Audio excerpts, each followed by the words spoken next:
Et yo, salut tout le monde, c'est Elvat Gamer, on se retrouve pour une nouvelle vidéo. Voilà, donc juste avant que la vidéo commence, je tiens à m'excuser pour mon absence sur YouTube. J'avais la voix extrêmement enrouée, donc faire des top 10, vous m'entendrez à peine. Voilà, sur ce, par contre, je vous ai préparé quelques tops que j'essayerai de sortir régulièrement sur la chaîne. Bon, allez, on va pas s'attarder là-dessus. Je dis place à la vidéo, let's go! Top 10 des animaux avec des compétences hors du commun. Numéro 10. Chrysomalon squamiferum, super armure. En 2003, lors d'une expédition au large des océans Indiens, des chercheurs du MIT ont découvert une espèce de mollusque unique au monde.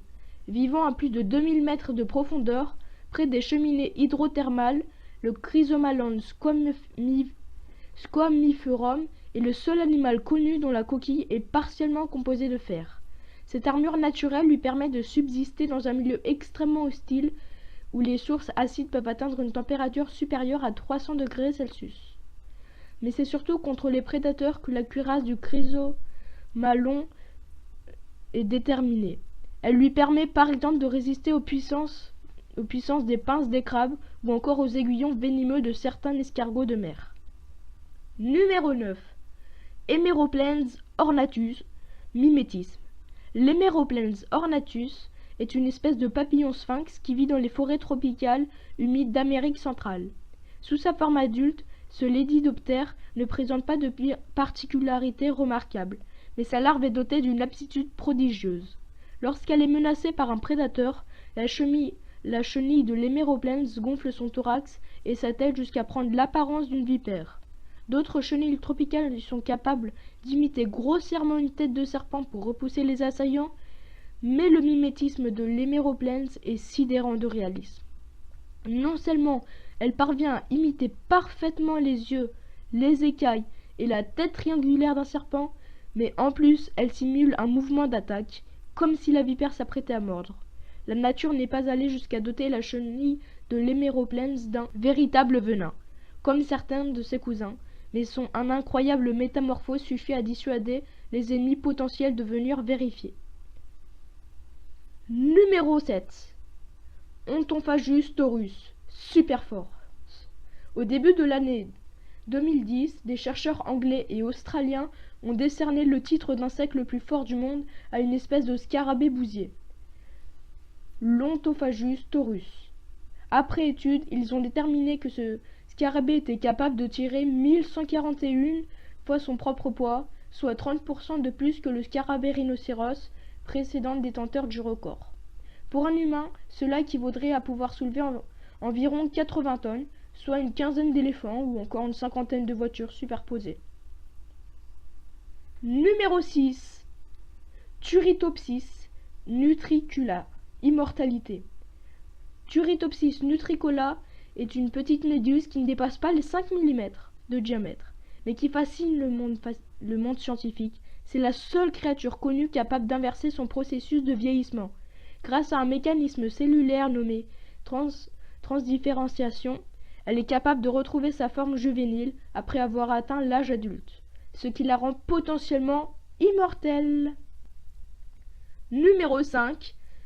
Pseudobiceros ancaconus. Cet animal au nom pittoresque est une espèce de ver plat que l'on trouve principalement dans les récifs coralliens. Comme tous les membres du genre Pseudobiceros, ce ver est hermaphrodite. Son mode de reproduction repose sur un art subtil et délicat, le combat de pénis. Chaque ver pouvant reproduire à la fois des œufs et du sperme. Tout l'enjeu de l'accouplement est de savoir quel individu jouera le rôle du père. Pour ce faire, les deux partenaires se lancent dans une bataille épique avec l'aide de deux pénis en forme de pointe qu'ils possèdent chacun sur le ventre. Après multiples esquives et assauts, le vainqueur est celui qui parvient à percer la peau de l'autre, de l'inséminer.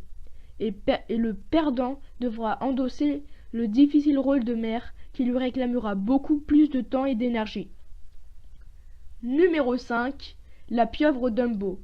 Cette créature improbable représente parfaitement le genre d'étrangeté que l'on peut croiser dès lors qu'on plonge à plus de 7000 mètres de fond. Elle doit le nom de Dumbo à ses deux nageoires qui ressemblent à des oreilles d'éléphant. On en sait peu sur ces pieuvres, si ce n'est qu'il en existe de nombreuses espèces qui varient en couleur et en taille. On sait en revanche qu'elles sont toutes égales devant la bizarrerie. Numéro 4. L'axolote. L'axolote est un petit amphibien cousin des salamandres. Il regroupe certaines singularités qui en font l'un des animaux les plus insolites qui soient. Pour commencer, il est capable de passer sa vie à l'état larvaire sans jamais se transformer en adulte, qui est appelé néotonie. Ensuite, il dispose d'une capacité de régénération incroyable qui lui permet de recréer des organes entiers, y compris des zones du cerveau. Numéro 3. Le dévoreur de langues. Ce crustacé parasite est également connu sous le nom évocateur de poux-mangeur de langues. Long d'environ 3 cm, il se fixe sur la langue du vivaneurose, un poisson pacifique, en passant par ses branchies. Une fois en place, le Simotoa utilise ses griffes pour extraire le sang qui irrigue la langue de son hôte. À mesure que le petit vampire prend du volume, sa consommation de sang augmente, et la langue du poisson finit par s'atrophier. Elle est alors complètement remplacée par le corps du parasite. À ce stade, le Simotoa abandonne le sang pour se nourrir de mucus de Vivano, sans s'occuper des aliments que ce dernier ingère. Numéro 2. L'abeille européenne. La reproduction des abeilles est un exemple de suicide sexuel les plus spectaculaires du monde animal. Quand il naît, le mâle de l'abeille nommé Faux-Bourdon n'a d'autre raison que d'être le fécondateur de la reine. Il n'a pas de dard, ne participe pas à la récolte du pollen et ne sécrète pas de miel. Aussi, lorsque vient le moment de jouer son rôle, il est prêt à sacrifier sa vie pour sa mission. L'accouplement se déroule en plein vol. Lorsque la reine s'élance dans le ciel à la recherche de partenaires, les mâles de la ruche la suivent en essaim, luttant pour avoir une chance de l'inséminer. Mais cette chance est très relative. Lorsqu'un faux-bourdon parvient à saisir la reine pour la pénétrer, l'éjaculation est si forte que son pénis explose, déchirant son abdomen.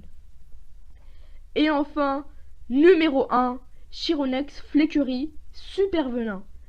Le venin le plus dangereux au monde n'est pas celui d'un serpent, ni d'un scorpion, ou même d'une araignée. C'est celui d'une méduse australienne connue sous le nom de Chironex fleckeri, qu'on surnomme également guêpe des mers. Avec des tentacules pouvant mesurer jusqu'à 3 mètres de long, cette créature mortelle est la plus grande des cuboméduses. Chacun des tentacules est couvert de millions de nématocystes, des cellules venimeuses qui libèrent des micro-fléchettes, empoisonnées en cas de contact. Le venin toxique de la guêpe de mer est extrêmement puissant. Il est réputé pour produire une douleur épouvantable. Il attaque simultanément la peau, le cœur et le système nerveux, et si la victime n'est pas traitée immédiatement, elle peut succomber en moins de 4 minutes. Et voilà les gens, c'est déjà la fin de cette vidéo, j'espère qu'elle vous aura plu. En tout cas, si c'est le cas, n'hésitez pas à lâcher un gros like qui fait plaisir. Allez, mettez les notifications, abonnez-vous et sur ce, je vous dis à la prochaine.